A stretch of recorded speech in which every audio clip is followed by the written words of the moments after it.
श्री करवी निवासी महालक्ष्मी कोल्हापूर या देवस्थानचे सन 1920-13 मधील शारदीय नवरात्र उत्सवातील तयारी अंतिम टप्प्यात जवळजवळ आलेली आहे। 2 दिवसावर नवरात्र येऊन ठेपलेलं आहे। त्या दृष्टीने आम्ही देवस्थान समिती पश्चिम महाराष्ट्र कोल्हापूरच्या वतीनं सर्व त्या सुविधा भक्तांना देण्यासाठी उपलब्ध करून देत आहोत। मंडपाची तयारी पूर्ण जवळ मंडप घालून झालेले आहेत। लाइटिंगची तयारी झालेली, पूर्ण लाइटिंगसुद्धा पेटलेलं आहे।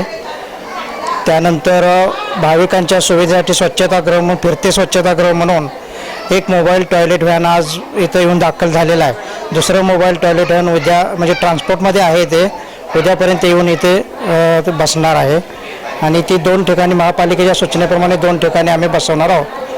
त्याचप्रमाणे मंदिराची स्वच्छता वगैरे धुण्याचं काम वगैरे संपलेलं आहे।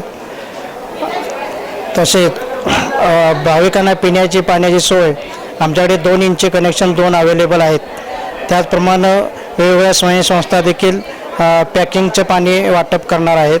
त्यामुळे भक्तांना कुठलं पिण्याच्या पाण्याची स्वच्छ पिण्याच्या पाण्याची सुविधा आम्ही उपलब्ध करून देणार आहोत।